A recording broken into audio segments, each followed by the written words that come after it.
तो चलिए अब प्रेजेंट परफेक्ट टेंस के इंट्रोगेटिव सेंटेंस के बाद में आप पढ़ेंगे प्रेजेंट परफेक्ट टेंस का interrogative plus negative sentence.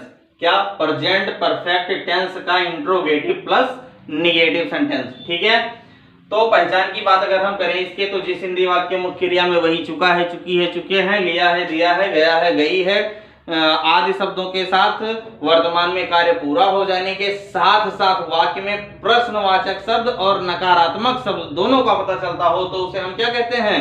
Present perfect tense का इंट्रोगेटिव प्लस नेगेटिव सेंटेंस कहते हैं। ठीक, अब यहां पर देखो क्या देखा हमने कि चपरासी घंटी क्यों नहीं बजा चुका है। तो यहां पर देखो, यहां पर प्रश्न भी पूछा जा रहा है और नकारात्मक शब्द भी है, इसलिए क्या है? प्रेजेंट परफेक्ट टेंस का इंट्रोगेटिव प्लस नेगेटिव सेंटेंस है। दूसरा सेंटेंस देखेंगे, क्या तुमने मेरी घड़ी नहीं चुराई है। तो यहां पर क्या प्रश्न भी पूछा जा रहा है और नकारात्मक शब्द का भी पता चल रहा है और उसके साथ में चुराई है, यानी कार्य पूरा हो जाने का भी बोध कराया जा रहा है, इसलिए क्या है? ये प्रेजेंट परफेक्ट टेंस का इंट्रोगेटिव प्लस नेगेटिव सेंटेंस है। उसके बाद तीसरा एग्जांपल है, उन्होंने खाना क्यों नहीं खाया है। तो यहां पर देखो खाया है मुख्य क्रिया में आ रहा है, साथ में प्रश्नवाचक शब्द और नकारात्मक शब्द का भी पता चल रहा है, इसलिए क्या है? प्रेजेंट परफेक्ट टेंस का इंट्रोगेटिव प्लस नेगेटिव सेंटेंस है। आइए हम देखते हैं इसके ट्रांसलेट करने के नियम यानी रूल्स ऑफ ट्रांसलेशन।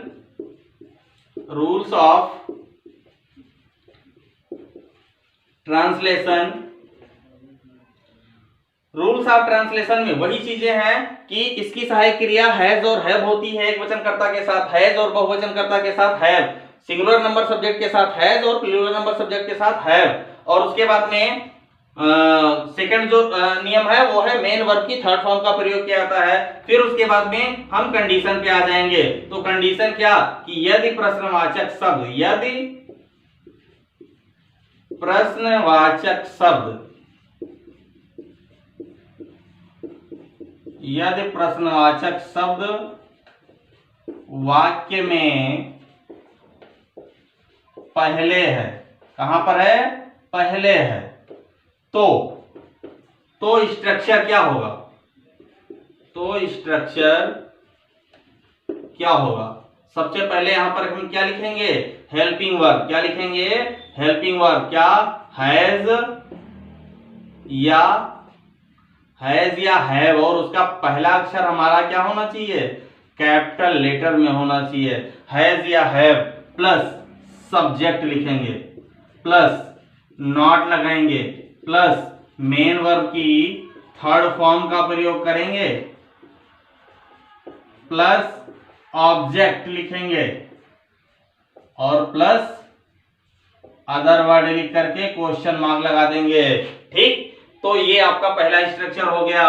दूसरा स्ट्रक्चर फिर से ध्यान दे लो कि सबसे पहले हम हेल्पिंग वर्ब हैज या हैव में से कोई एक प्रयोग करेंगे, उसके बाद सब्जेक्ट लिखेंगे, उसके बाद में नॉट लगाएंगे, उसके बाद एमबी का थर्ड फॉर्म लिखेंगे, उसके बाद ऑब्जेक्ट लिखेंगे, उसके बाद अदर वर्ड दिख नहीं रहा होगा तो इसको इधर लिख देते हैं अदर वर्ड और प्लस क्वेश्चन मार्क हो जाएगा। सेकेंड कंडीशन आपका है कि यदि प्रश्नवाचक शब्द वाक्य के बीच में है, कहां है? बीच में है, तो सबसे पहले हम क्या लिखेंगे? क्वेश्चन वर्ड लिखेंगे, उसके बाद हेल्पिंग वर्ब हैज या हैव में से कोई एक प्रयोग करेंगे और यहां पर हैज हैव का जो पहला अक्षर होगा वो कैपिटल नहीं होगा क्योंकि ये सेंटेंस के बीच में लिखा जाएगा, प्लस सब्जेक्ट लिखेंगे और उसके बाद हम क्या लिखेंगे? नॉट लिखेंगे, प्लस मेन वर्ब की थर्ड फॉर्म का प्रयोग करेंगे। क्या लिखेंगे? थर्ड फॉर्म, प्लस ऑब्जेक्ट लिखेंगे, प्लस अदर वर्ड लिख करके क्वेश्चन मार्क लगा देंगे। ठीक, अब उसके बाद में हम एग्जाम्पल को क्लियर करते हैं। पहला एग्जाम्पल है चपरासी घंटी क्यों नहीं बजा चुका है। तो यहां पर देखो क्या है? प्रश्नवाचक शब्द वाक्य के बीच में है। कौन सा स्ट्रक्चर हम लगाएंगे? तो देखो दूसरे स्ट्रक्चर में लिखा हुआ है कि यदि प्रश्नवाचक शब्द वाक्य के बीच में है तो सबसे पहले हम क्वेश्चन वर्ड, तो क्वेश्चन वर्ड क्या है? क्यों? क्या है? क्यों है, तो क्यों की अंग्रेजी हम सबसे पहले लिखेंगे, क्या लिखेंगे, क्यों की अंग्रेजी क्या होती है, व्हाई, क्या होती है, व्हाई। फिर चपरासी, तो चपरासी चूंकि सिंगुलर नंबर है इसलिए हम यहाँ पर हैज का प्रयोग करेंगे, व्हाई हैज। फिर उसके बाद चपरासी की अंग्रेजी सब्जेक्ट क्या होता है, चपरासी की अंग्रेजी होती है द पियोन, क्या होता है, द पियोन। फिर नॉट लगाएंगे, चूंकि नकारात्मक शब्द भी है तो क्या हो जाएगा, सबसे पहले देखो यहाँ क्वेश्चन वर्ड था, क्वेश्चन वर्ड व्हाई लिख दिया, हेल्पिंग वर्ब हैज हैव में से, तो यहाँ पर सब्जेक्ट सिंगुलर नंबर था इसलिए हैज लिख दिया, उसके बाद सब्जेक्ट द पियोन, फिर नॉट हो गया। अब मेन वर्ब की थर्ड फॉर्म, तो बजाना की अंग्रेजी होती है रिंग, रैंग, रंग, तो यहां पर क्या हो जाएगा, रंग, ठीक, रिंग, रैंग, रंग। और उसके बाद क्या बजा चुका था, तो क्या बजा चुका है, घंटी, तो यहां पर क्या लिखेंगे, द बेल, रंग द बेल लिख करके क्वेश्चन मार्क लगा देंगे, रंग लिख करके हम क्या लगा देंगे, क्वेश्चन मार्क लगा देंगे, ठीक। अब उसके बाद में आप देखेंगे अगला सेंटेंस, अगला सेंटेंस क्या है आपका, क्या तुमने मेरी घड़ी नहीं चुराई, तो यहां पर देखो सबसे पहले प्रश्नवाचक शब्द है इसलिए हम सबसे पहले यहां पर क्या प्रयोग करेंगे, हेल्पिंग वर्ब का, तो हैव का प्रयोग करेंगे, क्यों, क्योंकि तुमने है यानी प्लूरल नंबर सब्जेक्ट है इसलिए हम हैव का प्रयोग करेंगे। और उसके बाद सब्जेक्ट लिखेंगे, देखो पहला वाले में स्ट्रक्चर में है, सबसे पहले हैज या हैव, तो हमने हैव लिख दिया, उसके बाद सब्जेक्ट, तो सब्जेक्ट यहाँ पर क्या है, तुमने है, तुमने की अंग्रेजी यू हो जाएगा, उसके बाद में फिर नकारात्मक शब्द है तो नॉट हो जाएगा, और उसके बाद में क्या, चुराना, चुराना की अंग्रेजी क्या होती है, स्टील, स्टॉल, स्टॉलन, तो यहां पर क्या हो जाएगा, स्टॉलन होगा, स्टॉलन, ठीक।